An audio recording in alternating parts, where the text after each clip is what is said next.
Hello, everyone, and welcome back to Are You Serious?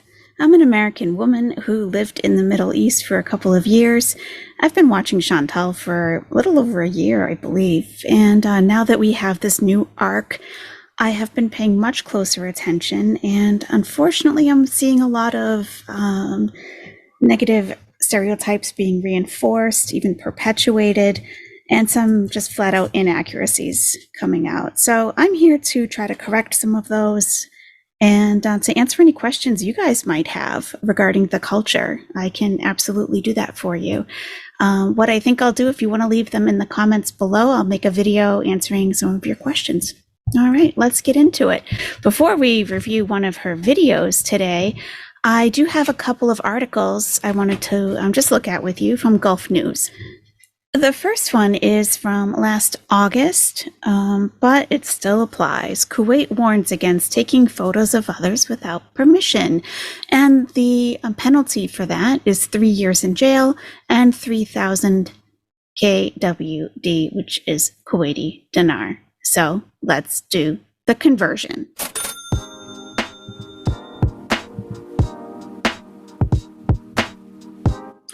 Oh, that's kind of a lot.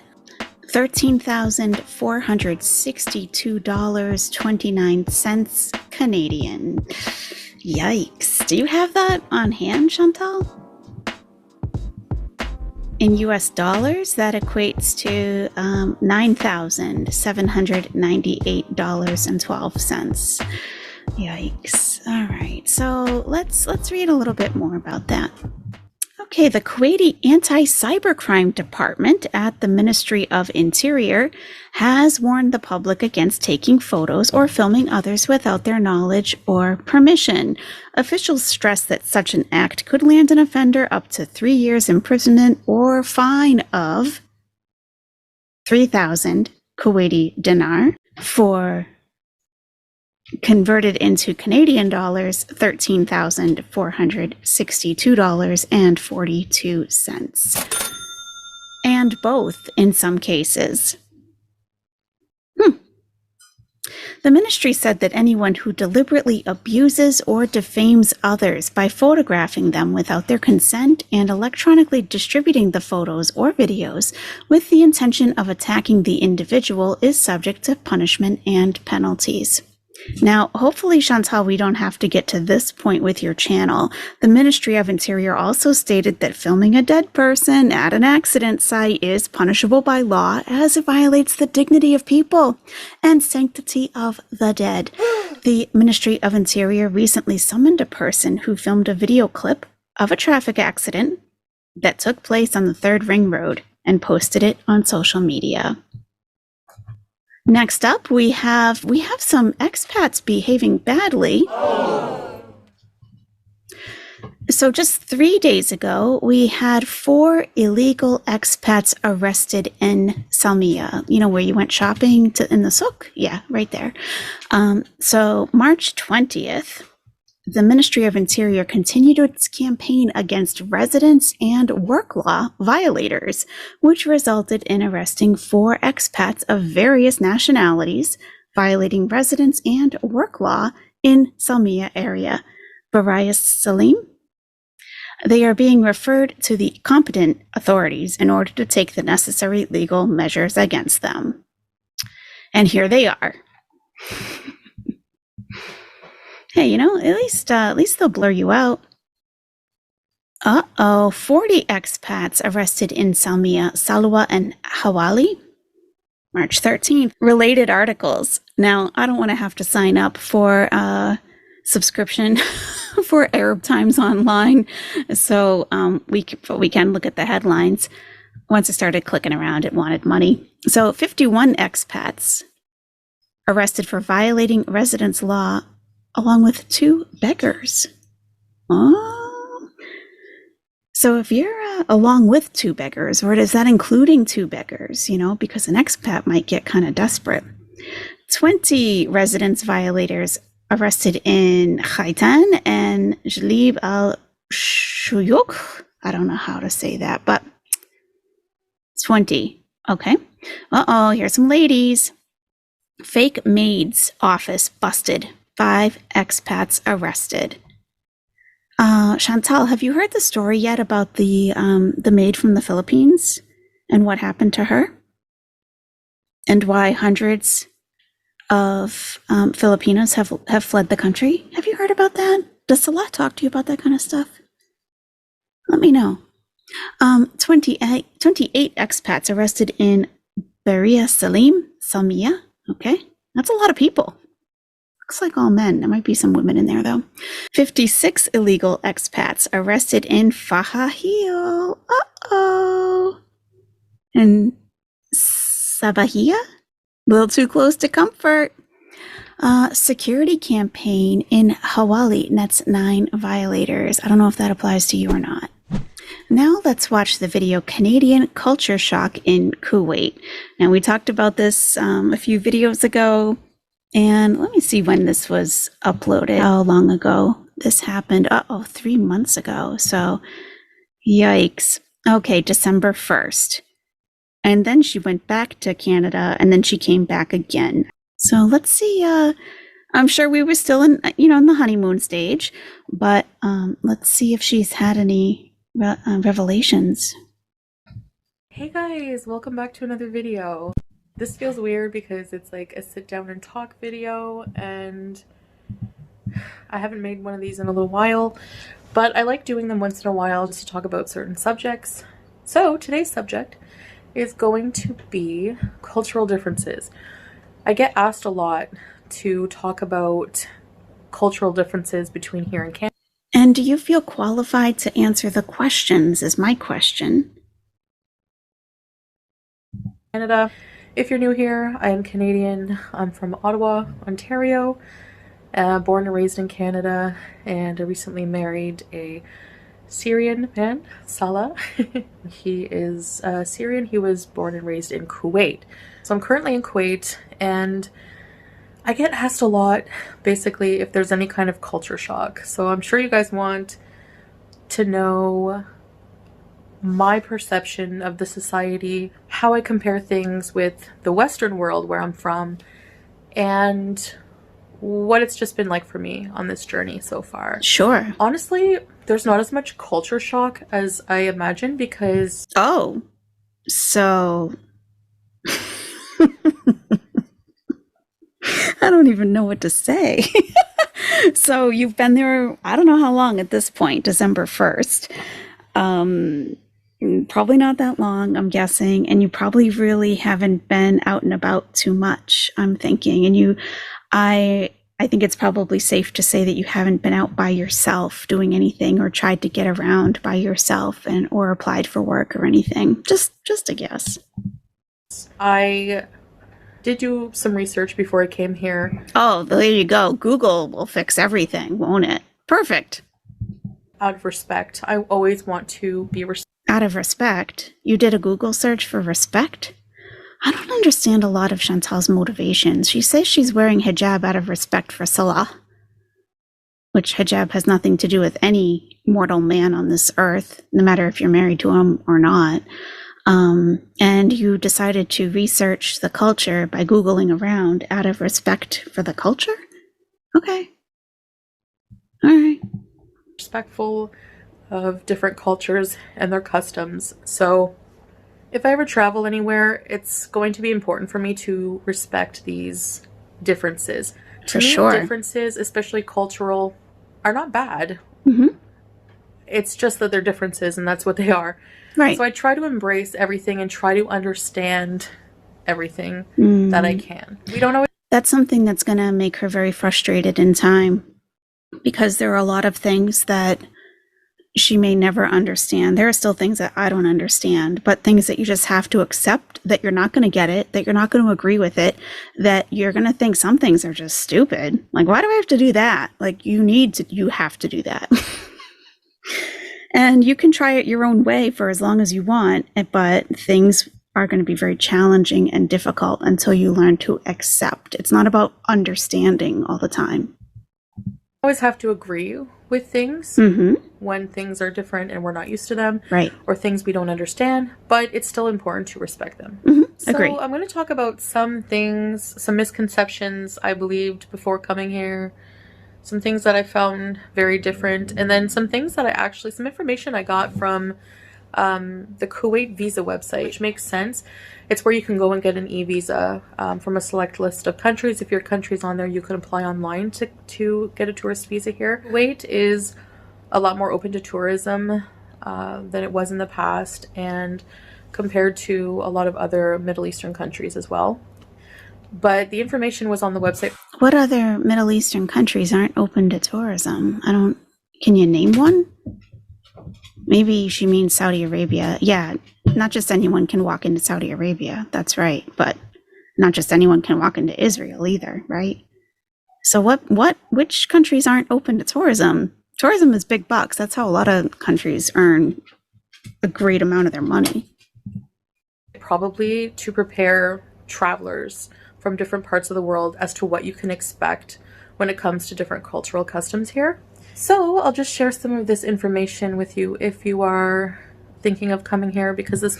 So what I'm hearing, Chantal, is that you're looking at a website regarding getting a tourist visa, and you're reading about what to expect from the government of Kuwait.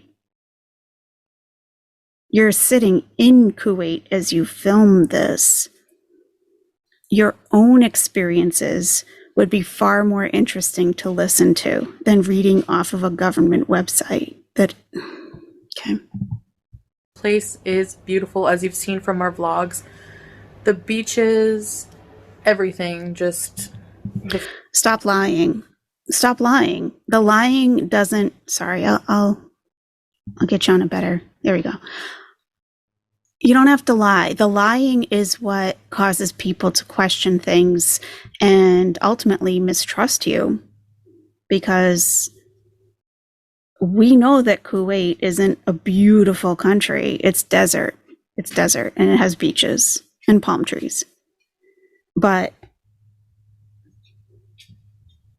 we can see that your filming outside is like very tight shots. You don't zoom out like hardly ever.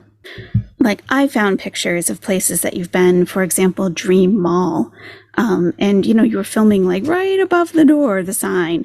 And I found some pictures that are zoomed out, and it's, I don't know. I'm not sure if you're just trying to make the place look better, or, maybe Salah is telling you to portray the country in a little better light. I know in Egypt, they don't want you filming anything that possibly looks like it could look bad on the country, like at all. So that could be, but you could say something like, yeah, like Kuwait has its own issues, but for the most part, the beaches are beautiful. Leave it at that, but like the whole country is beautiful. The beaches, everything, just the food, the people are so friendly. It's amazing here. So yes, let's get into it. It's amazing. So we're on vacation at this point. Okay. So yes, let's get into it. That's kind of going to be all over the place in my style of doing a video. But anyway, one of the biggest things I was surprised about, I thought for some reason, probably like a lot of people, I was ignorant a lot when it came to thinking of the Middle East. I thought of like everyone in the Middle East just being like much poorer than Canada or the US. And it's just like a really... Now, some of you listening may have thought the same thing. There are Arabs that are far more wealthy than any American or Canadian. Really small way of thinking, but that's how I thought. And I thought, oh, like I'm Canadian, my money's gonna go a long way there. And it's actually like Kuwait is like the fifth richest country in the world, from what I read. But their currency is worth a lot more than Canadian money. So like, for example, 1 KD equals like 4.4 Canadian dollars. Okay, so 1 Kuwaiti dinar is $4.48 Canadian. Yeah, when it comes to money, I just try not to really deal with it as much as I can because it really confuses me.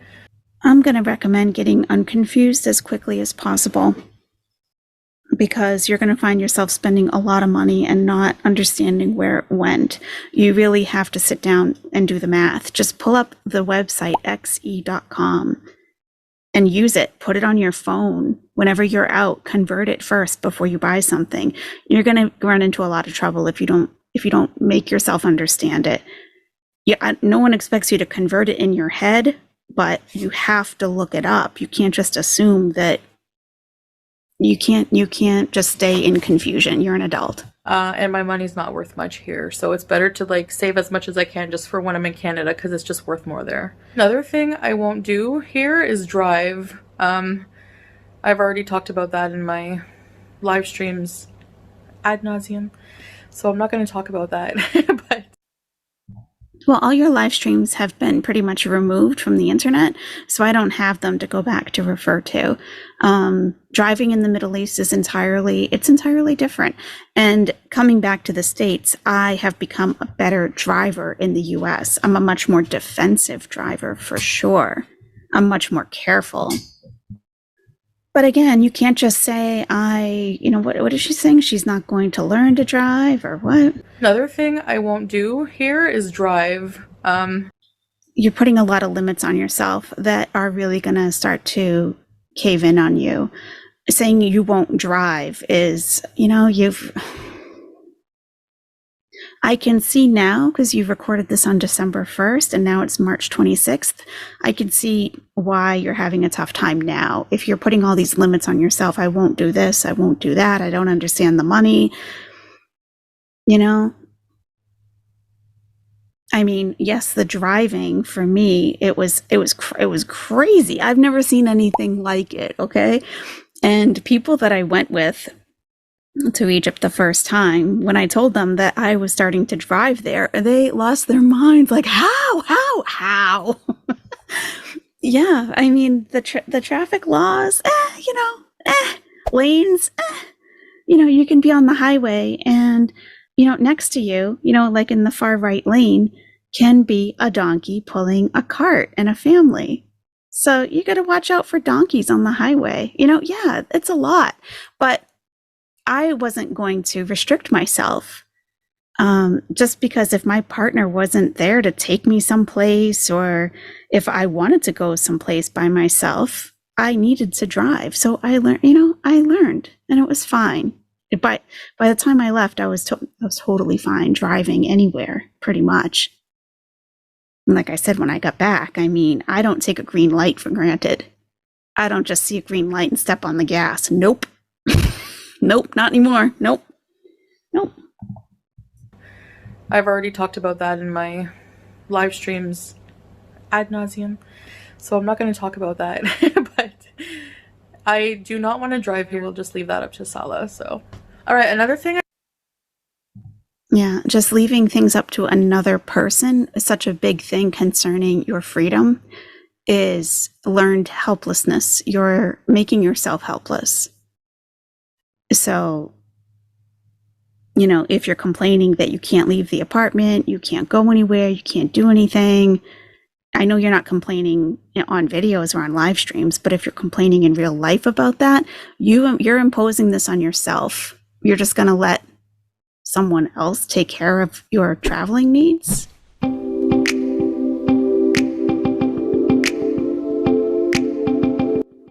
How big is this bag of rice here? 10 kilograms. So that's a lot of rice. It's like a 22-pound bag of rice. So 4.24 KD. It's on sale. So if it were 4 dinar, it would be $17.91 Canadian, and US about $13. So it's a little more than that. I think that's kind of a lot. Okay. It's a hypermarket. All right. Page 2. Yes. What else do we have? Okay. We have Vimto fruit cordial. So it looks like a celebration type of juice, I guess. Evaporated milk. Thick cream. I guess you would make, that's going to be for like a recipe or something. Let's see. KDD thick cream jamar. Yeah, it looks like a dessert on there. Okay, some juice. Caesar juice. Half of a dinar. This brand, I used to eat this in Egypt. A lot of the brands are going to be similar. So Americana brand breadcrumbs. I am going to pull up the website because I do want a little bit more of an accurate conversion. Okay, so for example, these breadcrumbs down here, okay, is 0.39 dinar, and that's $1.74 Canadian. In the US, it's $1.27. I mean, that's fun. That's about right for a bag of breadcrumbs, I would think. Now, these are things because there's going to be a lot of cooking during Ramadan. Lots and lots of cooking.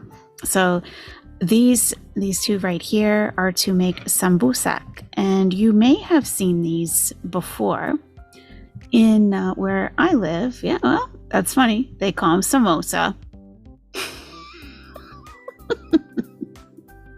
That's what you see them called in the US sometimes too. Actually, all the time.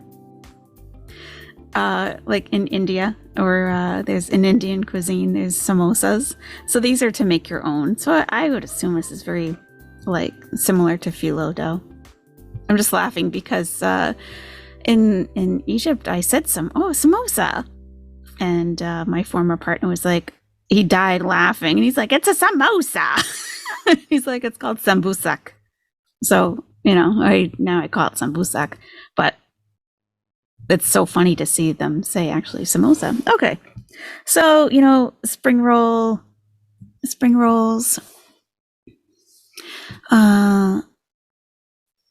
Muhalabia. This is what I think he got them. Wow, this isn't the best quality. I think he got this for them. It's a dessert. That's stuff that they were eating. This is legit phyllo dough.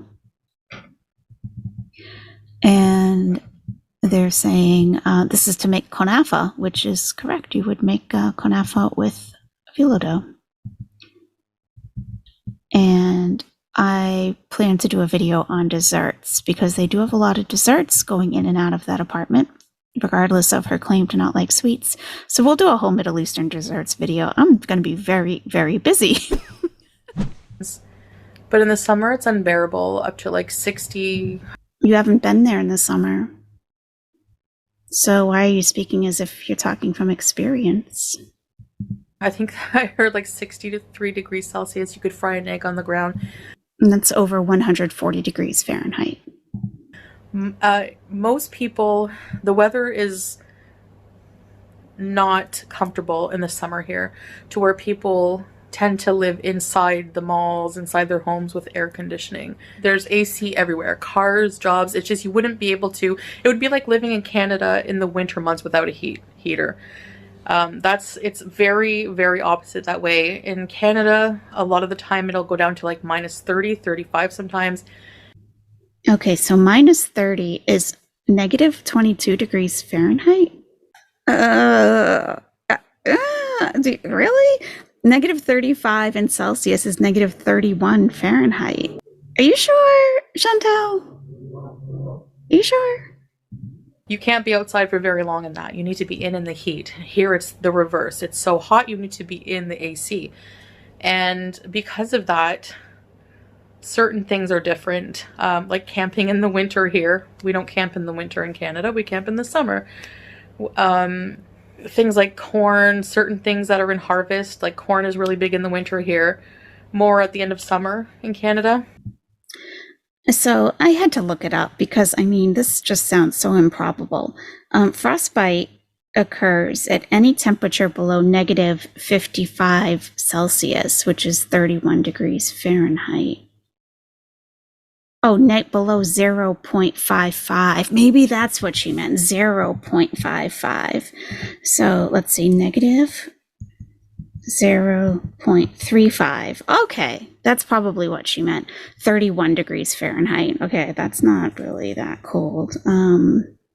Negative 0.30 is 31 31.46 Fahrenheit. I mean, yeah, it's cold, but I mean, where I live, it gets much colder than that. So, okay, all right. Mating season for animals, for cats, winter, and in Canada it's in the spring, beginning of summer. This is a cultural difference, huh? The weather. Okay.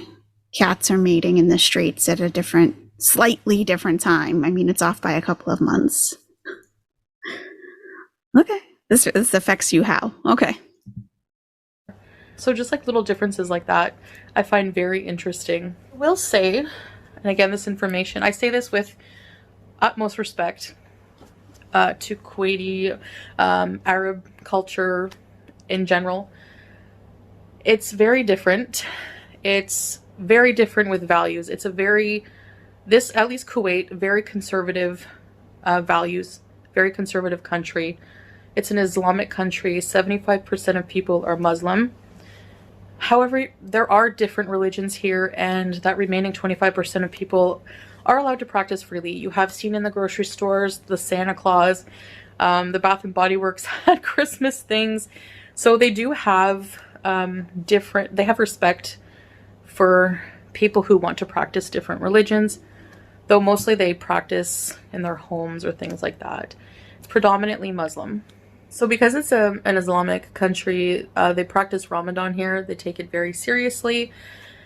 And during the month of Ramadan, even as a foreigner, anyone who lives here, and again, if you're traveling here, please keep in mind if you're here during the month of Ramadan, a very religious month for Muslims, and there are laws that will put you in jail if you don't respect them. Even as a foreigner, you have to be respectful of that. I fully understand that. I don't have a problem with that. Someday I would like to try Ramadan. You have to fast until sundown. Let's see, because I know she's going through this right now. Fasting during Ramadan is one of the 5 pillars of Islam. It is to remind Muslims to be humble and thankful and to think of the less fortunate. Yeah. Ramadan is about more than just fasting. It's definitely one of the main things, but when there are people who can't fast, and if you can't fast, you do other things. You don't just get a get out of Ramadan excuse note. Like, you perform extra acts of charity. You do other things.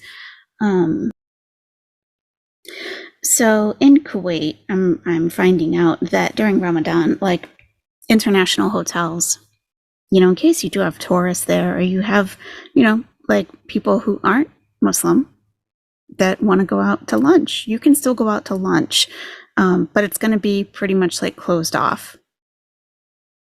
There'll be like one dining room open, like at your hotel or something. But as far as Egypt, it's not against the law to eat in public or drink in public during Ramadan, but no one does, because that's why it's important, I feel, to at least try fasting, because once you realize how difficult it can be, you wouldn't ever want to just like bust out a bottle of water and chug it. You wouldn't. So it's not against the law, certainly, but out of decency, you just don't. If you're seen in public chewing gum, drinking, eating, unless you have like a medical exemption or something like that, mostly if you do, you still don't go in public. I think it's custom to just stay in the home, but you can be fined or arrested for not respecting those laws. Just like anywhere, if you don't respect the laws, you're gonna be in trouble, right? Some other things that are illegal in Islamic culture, things that are... Now, laws have nothing to do with culture.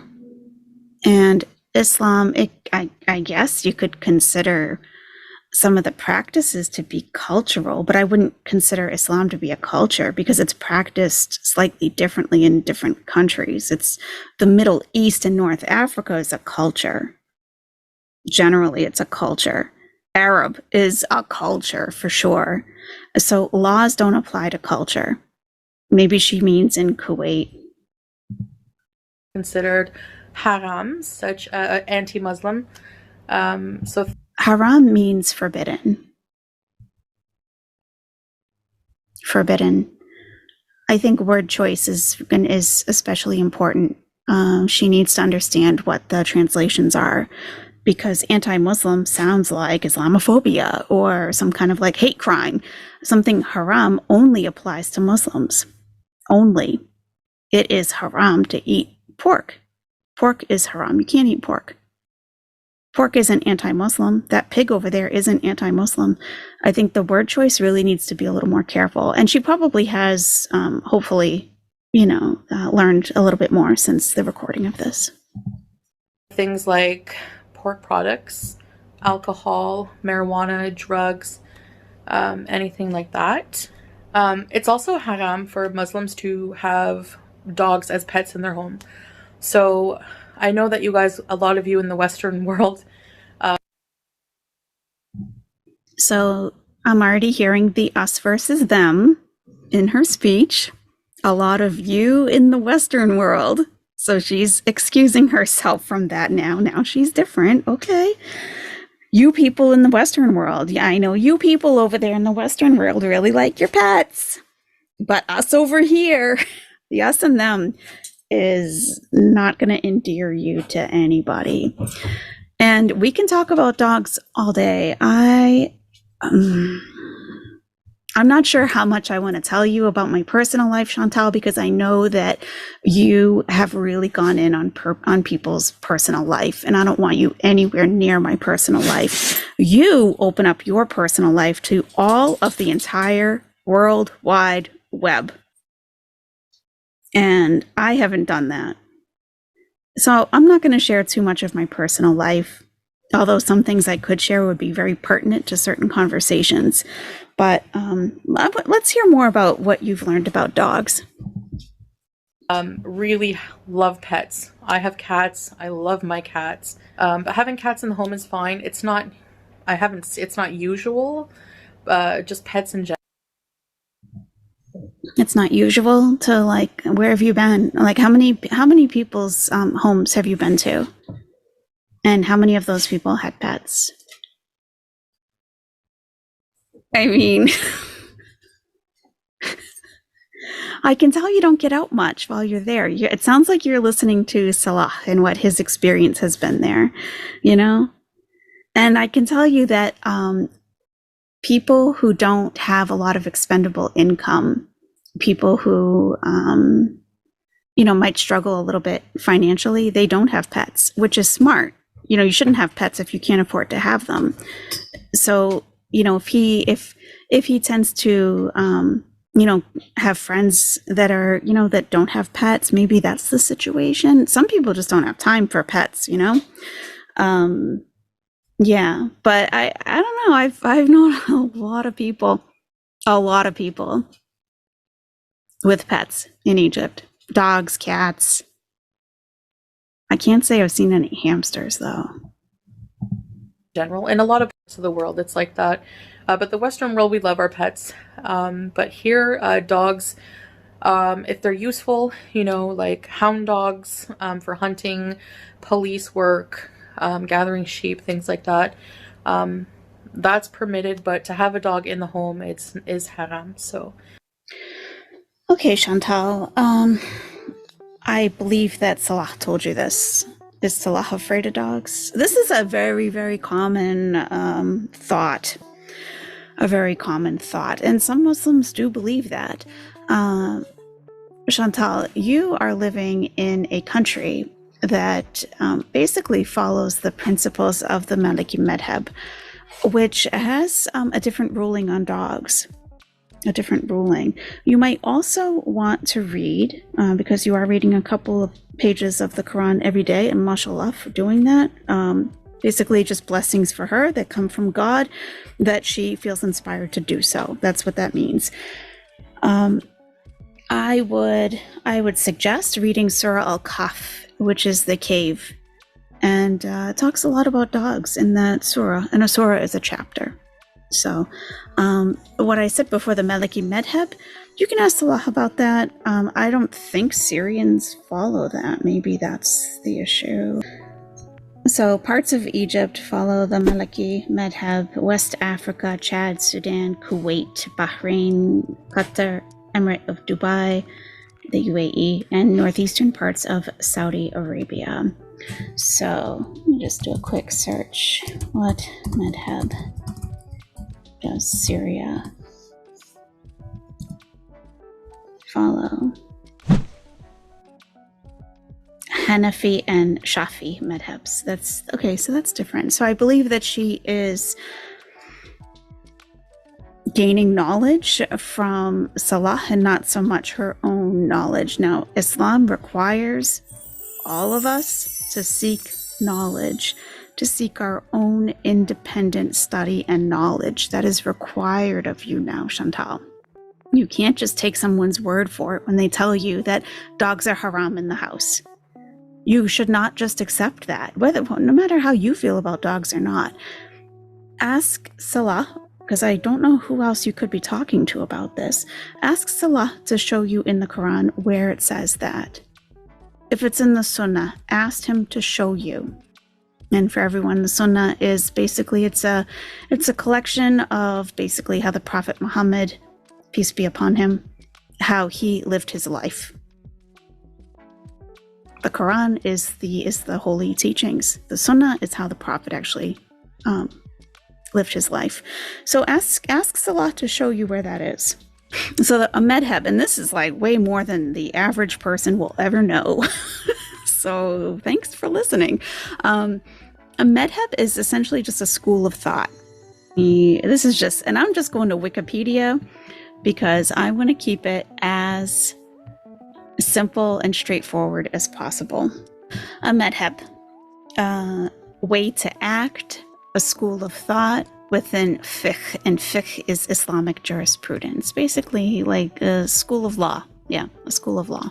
How do these madhabs come into, like, how do we know that dogs are okay?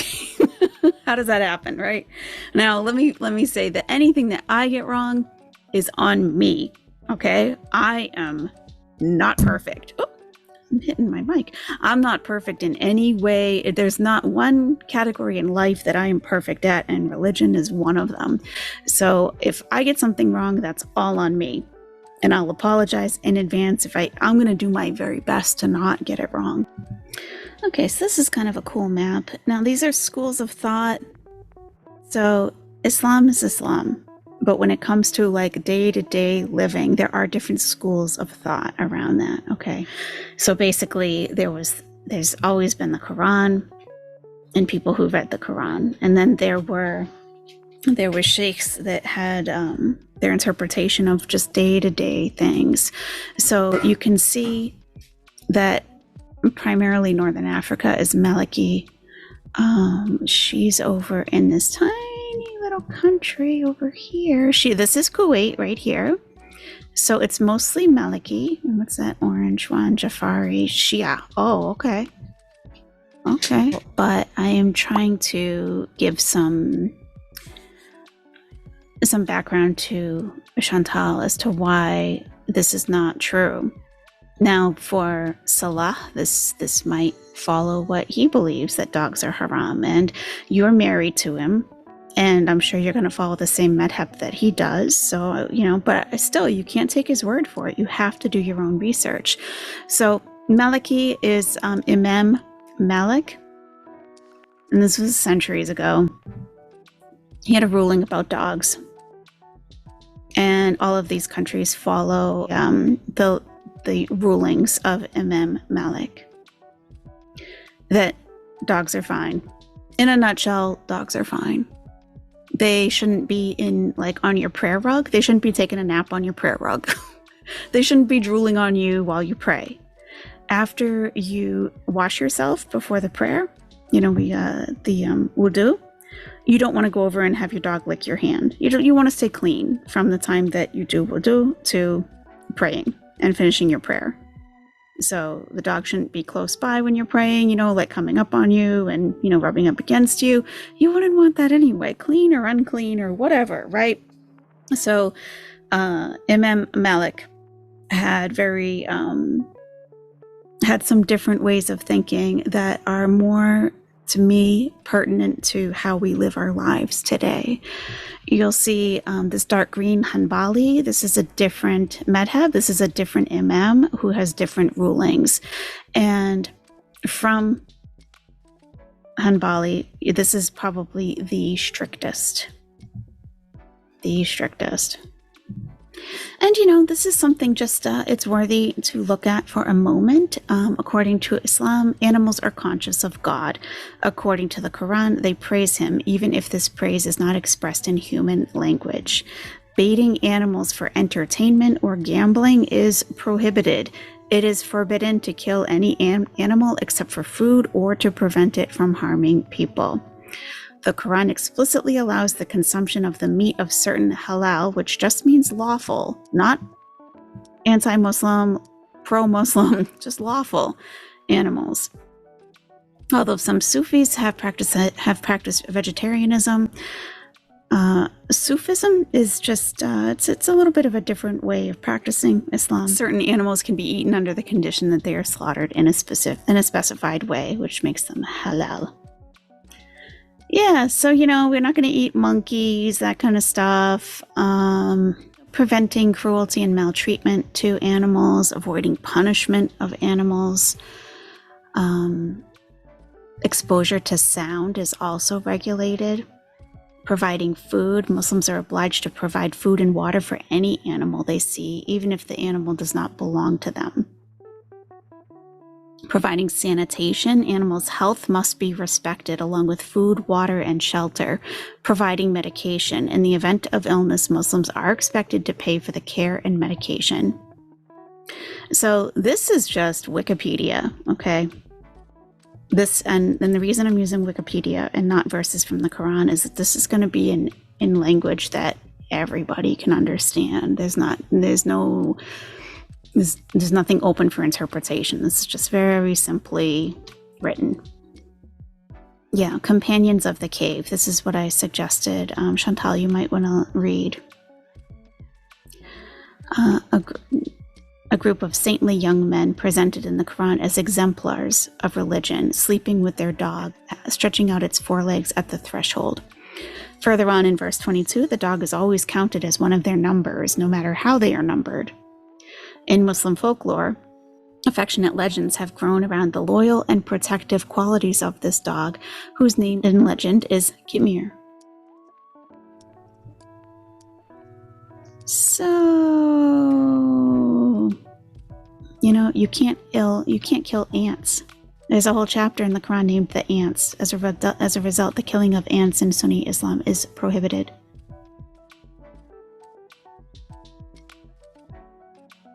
So, forbidden haram is also, aside from pork, because a lot of, because its essence is considered impure, and it does contain a lot of, as far as like parasites and things.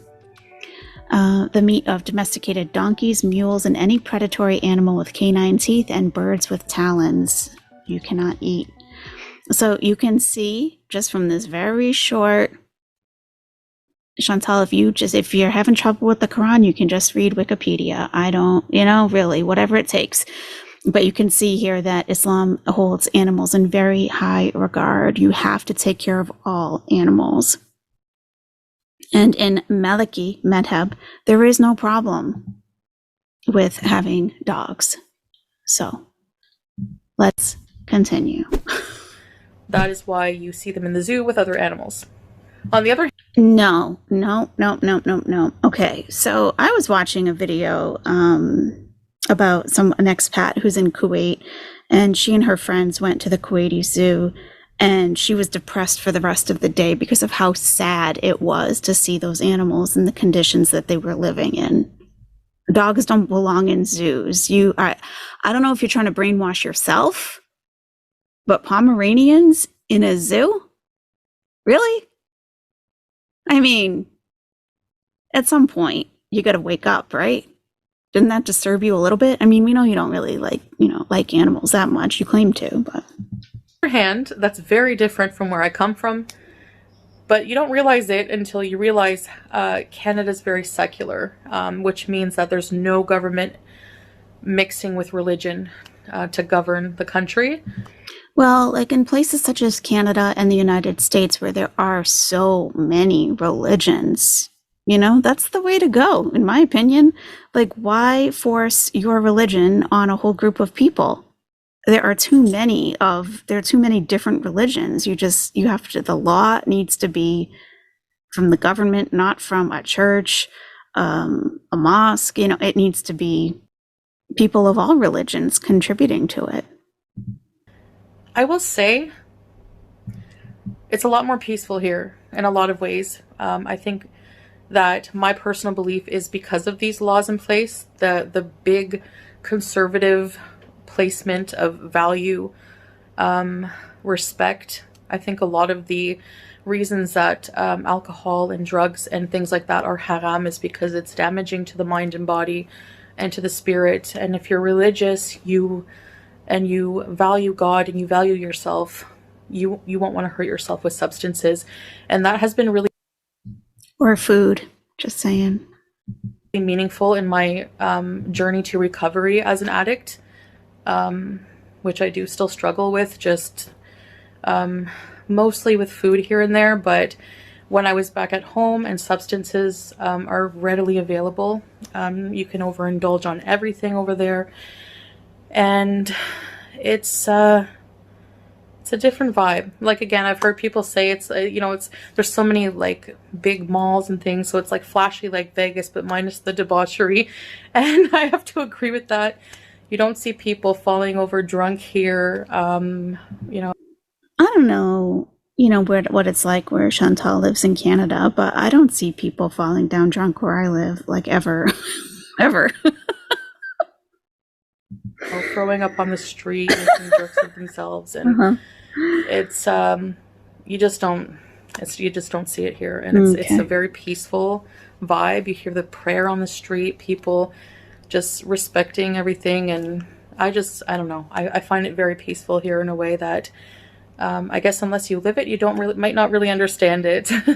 That's why I like traveling the world and being more interested in different cultures, because it opens your mind to a lot of things that you never would think about living in the same geographical location for your whole life, That's true. A lot of people do need to get out.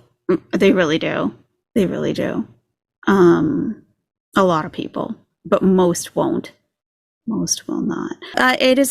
She's saying it's more peaceful, and I can see where she's coming from with, I'll say this from my own perspective, it's a slower pace. It's much, much, much slower pace. No, there isn't the constant go, go, go, go, go, always have to be doing something. So that's very nice. Definitely. That's very nice. And I will say, I do see a lot of comments. People are in disbelief with a past like my own, coming from such an open place. With a past like mine, how can we make it work? And I have to say, Saul has been nothing but just like so open to, he sees the changes in me, he's supportive of it, and he actually helps. Like I've said many times, being with someone who helps you on this healing process, recognizes that you have a good heart and a willingness to change and respect yourself more, and it's just made such a difference in this journey. I'm not perfect and I'm still struggling sometimes. Change is not linear and it's not overnight. If everyone's patient with. So what are you doing to help bridge the cultural differences with Salah? Or is it all on him? Me, I think I'm on the right track. I feel it. One thing, speaking of acceptance and friendliness and big hearts, is how welcoming people are. One of the cultural customs is hospitality. People are so nice, and even people here who have hardly anything, or just even if they're struggling, or even if, and no matter what walk of life or financial situation they have, if you are welcomed into someone's home, they will treat you like royalty. They will share their best food with you. They will just be so friendly and welcoming. And it's just, I mean, like you've seen on my live stream, neighbors will bring us like olives at midnight, or just anytime they cook, they think of you, they bring you food. And so I've kind of learned, okay, you know what, I like this and I'm gonna share too. So whenever somebody brings us something and the dish is empty, now we fill it with something and give it back. So it's a really, they rely on this kind of community of friendliness to help each other. That being said, Overall, it's a community effort, period, because in the US, and I'm not sure, I think Canada might be like this as well, it's a very individualistic society where you're on your own. You are on your own. Yeah, you might have family, friends that like can help you here and there, but like it's all on you. And you know, in this other culture, it's a very communal type of mind think.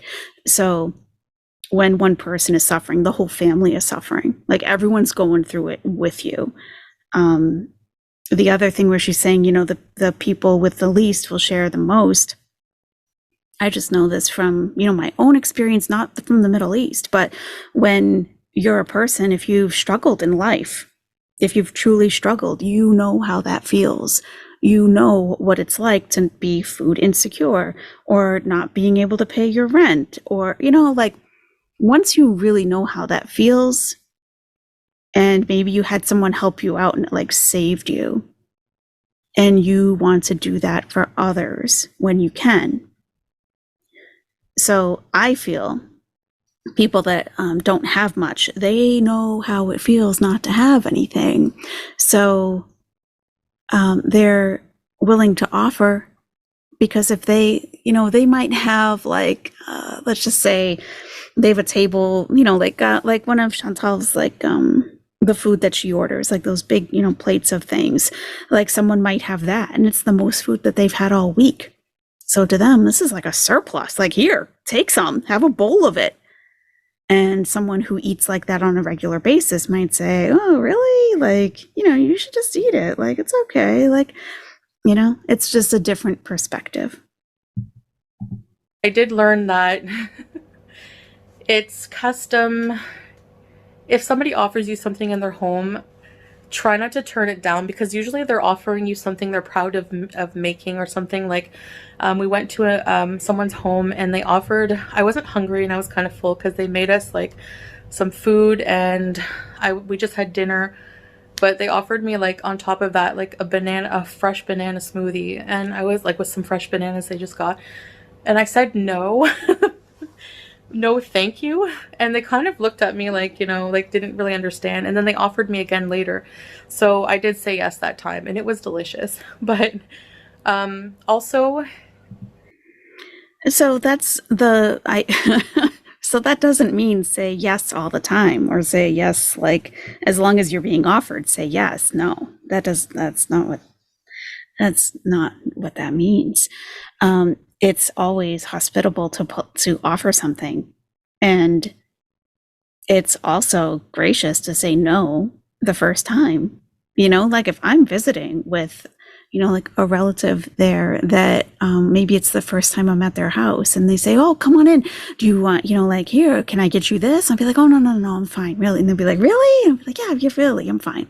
And we'll sit down and we'll talk for a little bit, and they'll be like, are you sure you don't want to, well, are you going to have some? All right, I'll have some with you. You know, just like, that's how that goes. And I feel like that's kind of how it goes in the Western world as well. So just because someone's offering, it's not rude to turn it down. Like, you know, there might be like just like some misinterpretation here. Maybe like she said no and they looked at her like they didn't understand. I mean, okay, yeah, I don't know. if you're eating and you don't want to eat anymore, be sure to leave a bit of food on your plate, because they'll just keep filling your plate with food. Like, people really like to feed people here and be nice. And it's like a heartwarming feeling I can't explain. It's such a peaceful culture, peaceful religion. The people are so amazing. And yes, it seems conservative probably to people in the Western world, but as long as you're respectful, there should be no problem. Same thing if you want. What about like filming people when they clearly don't want to be filmed? What about that? Is that respectful? Like if you're having coffee, it's custom like after. So these like traditions that she's talking about are like leave a little food on your plate when you have coffee, eat with your right hand. These sound like they're coming from a website, like points, bullets on a website, like how to behave in an Arab's home. That's what it sounds like to me. Like this is culture shock. You titled this Canadian culture shock. They sound like bullet points from a website.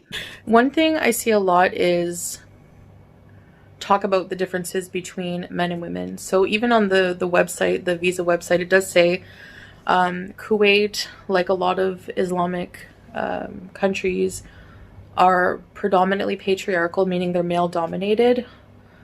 But I find that Kuwait is a lot more open compared to some countries. Like women can drive and things like that now. Mm-hmm. They're in the workforce with equal pay. There are certain things that women and men do separate. And in my blog, that's all that I meant. But I did edit out that part because I felt like I wasn't explaining it properly.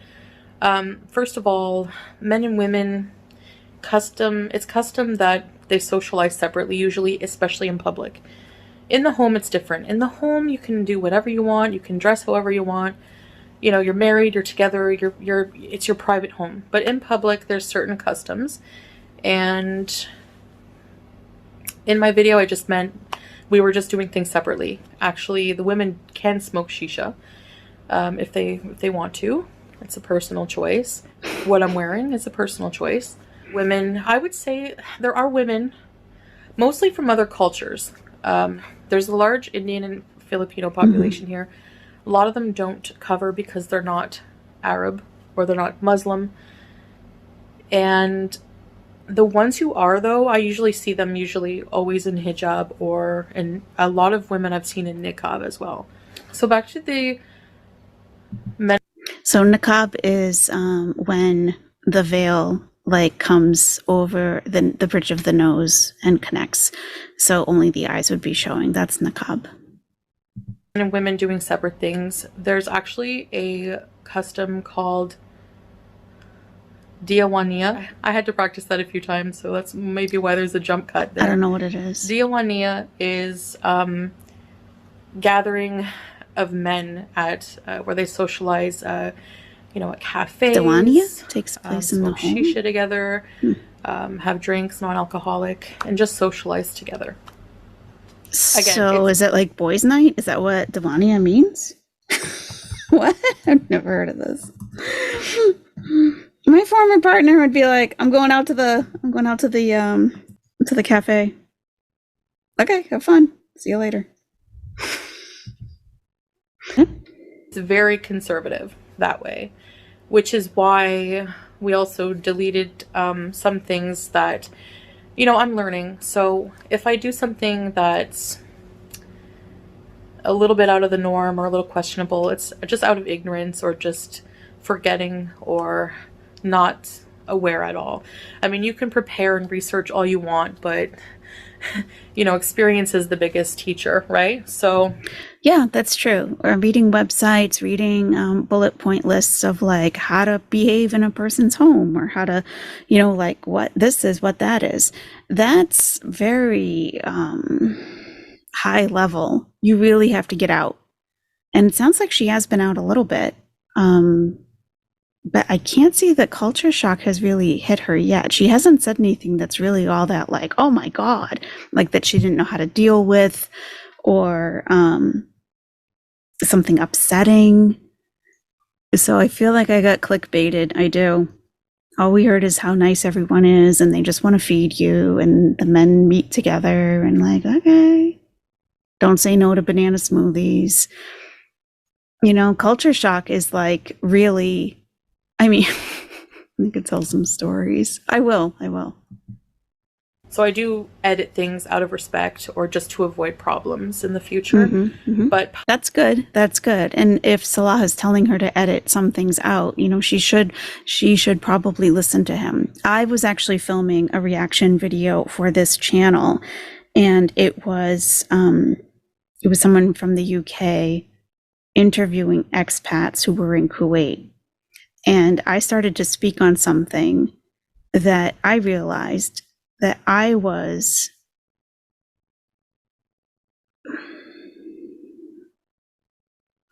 basically, okay, in certain parts of the world. Now, in the US, we can criticize our government, our president, like awful cartoons can be made, to make fun of the president, or, you can say anything you want and nothing's going to happen to you. You might have people who disagree with you, and that's the extent of it. You might get cursed out on Twitter, but no one's coming to get you. No one's coming to take you away. Okay. So I started to speak on like approaching that topic a little bit. And I decided, no, I just need to stay away from that completely for the time being and really be careful with my words. So where she's talking about she might need to edit some things, it can be things like that where they're not openly spoken about anyway. And where she is in the country right now, she would not want to speak of those things. But my hunch is that she doesn't know about those things because she doesn't get out enough and she doesn't talk to enough people other than Salah to really find out about what's actually happening in the country. So I don't know. Public displays of affection are very big no-no. Even with the most loving married people, all men and women do not do that in public here with each other. If you do come here, she's right. That's true. No PDA. If, especially as a white woman, a white Western woman, if she's like, if she's in the souk and, Salah's putting his arm around her and hugging her, that would be seen as him kind of putting her, like she's a prostitute, like putting her on display for all the men to watch. Like, look what I can do with her in public, and she doesn't mind. I know, you don't have to agree with it, you don't have to like it, but that's the way it's seen. So no PDA, yeah. Even though you don't have to technically cover your head, out of respect, they do expect you to dress conservatively as a woman. So covering your shoulders, covering at least, down to your ankles. I usually go... And I showed a picture in my last video of the woman in the souk that was clearly a foreigner. She wasn't covered down to her ankles. Like I said before, dress like you're going to church on a fall day. That's it. And your clothing can be very lightweight. It doesn't have to be piling on sweaters and, just very lightweight, flowy, but just, less skin is better. Go out always in an abaya, sometimes niqab. I've been sometimes wearing that, but always. She's going out in niqab? Okay. So I have a story that I have a story. Okay. So okay. I've traveled to Egypt, I believe 4 times, possibly 5. I lived there for a couple of years. When I was back in the States one time, I was at Walmart. And it was right as Ramadan was starting. And I saw a woman in niqab. So this is like fully, like only the eyes showing. Like some women who wear niqab even wear like gloves because they, not for the skin, showing skin, but because the sun, can wrinkle your hands faster when they're, if you're in an Arab country. So like fully black, ninja style. Okay. So I see her, she's with a man. Okay. And it's okay for me as a woman to go up to her and talk. There's nothing wrong with that at all. So I went up to her and I said, Ramadan Kareem. And I got the blankest look from her. And I saw that she was a white girl. And I was like, oh. And so this person who looks to be ultra conservative, okay, people who wear niqab are ultra conservative. And I mean, like their husband might be from Saudi Arabia in a certain sect. Like very, very, very, very conservative. There's nothing that says that you need to dress like that, or that you need to cover your face. There is nothing like that. Some women choose to, that's fine. But what I saw is that this woman clearly didn't know what Ramadan was, but she was dressed the most, like the most that you could. And I saw that she was probably American. And so I see, like, now I hear Chantal saying that she goes out in niqab. That is completely unnecessary. It shows you is almost, honestly, I mean, hey, Egypt is more liberal than Kuwait, okay? In Egypt, you might be seen as like a religious zealot, like you're going way overboard, and there's no need to. It's not a prescribed thing that you're supposed to wear. That's why most don't. I mean, you don't have to. Why would you? So people, women, or men who believe that niqab is necessary, have very, very, very strict conservative ways of thinking. So, and here was this woman in Walmart dressed like that, and she doesn't even know what Ramadan is. So that's kind of how I see, whenever I see niqab, I think either very conservative religiously. But I mean, I had a friend in Egypt who wore niqab. I did. I worked at an Islamic school. So one of the other teachers, she wore niqab. No problem. We were great friends. And that's just what she thought was right for her. Totally fine. She showed me pictures of herself wearing jeans and everything. She's like, this is what I look like. Like, I just want you to know. I'm like, okay, it's cool, But like at school, she wore niqab. So, and she was pretty normal. That's just what she chose to wear. But this is what I see with Chantal, going overboard with certain things, yet not understanding some of the fundamentals. Is in hijab. The niqab, actually, it's comes to here, and the air actually flows under it. It's not covered like a mask, so it's not too bad, and it just goes under this with an elastic, so it's actually not that uncomfortable. It's not really uncomfortable, actually, and I'm kind of used to this. Sometimes it is hot. I'm overweight and I'm fully covered. So until, it took some getting used to, but I'm getting a lot more used to it. And being here in the winter is so much better. From what I'm told, I don't think I could stand a summer here, but yeah. All right, so that's about it for this video. I think I've said everything I want to say. I will be doing a lot more videos and a lot more videos talking about my experiences. I do have a weight loss video coming up that will just mostly be me updating you on that topic in my life, because it is a big thing in my life. And yeah, I'll just be coming out with that video at some point, so stay tuned. Also, we are going to be doing more videos on the couples channel, so I will also be doing some live streams while Salah's at work, so stay tuned for those as well. I really appreciate you guys who are still here. I know that every change I go through in my life, good or bad, I lose people along the way, and that's a lesson for me. It really teaches me who my real friends and supporters are. It should be a lesson to you, not about who the people are in your life. If you continue to lose people in your life, that there's one common denominator there. If those people are constantly changing, it's probably not all them. And I say that to try to shame people, but it's just a fact that people come and go in life, and people will, your real friends will be there through no matter what. So yes, anyways, lots of lessons, but I'll save those for another video. All right, guys, I've blabbed enough here. And again, very beautiful country in closing, and I'm very glad that I'm here and experiencing it with Salah. So, and you guys along on the journey. Thanks for watching. I'll see you next time. Bye. Masalama. Okay, so yeah, I'd like an update. I'd like an update on what the actual culture shock was or is. What are you currently experiencing? Because according to the culture adjustment graph, you're probably hitting culture shock right about now. So I would like an update. I really would. And I would encourage you, Chantal, to be entirely honest with your experiences. No one buys the everything is paradise and everything's wonderful. Clearly it's not. And no one expects it to be. No one expects it to be.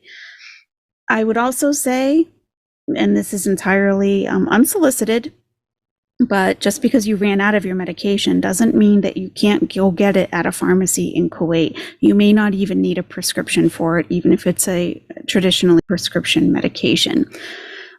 You're going through a lot there. The culture shock is going to hit you pretty hard. I would recommend getting back on medications. You said yourself in your last video that you have mental disorders. Well, you can't just work on your mental disorders by yourself. You sometimes need chemical help from medications, and you need professional help. There's no shame in seeking both of those out. Please take care of yourself, because you're in an upheaval in your life. And I think anyone watching you would understand that. So just take care of yourself. Okay, everyone, if you want to see a certain topic covered on this channel, please leave a comment below. I would love to know. And have a great day, everybody. Bye-bye.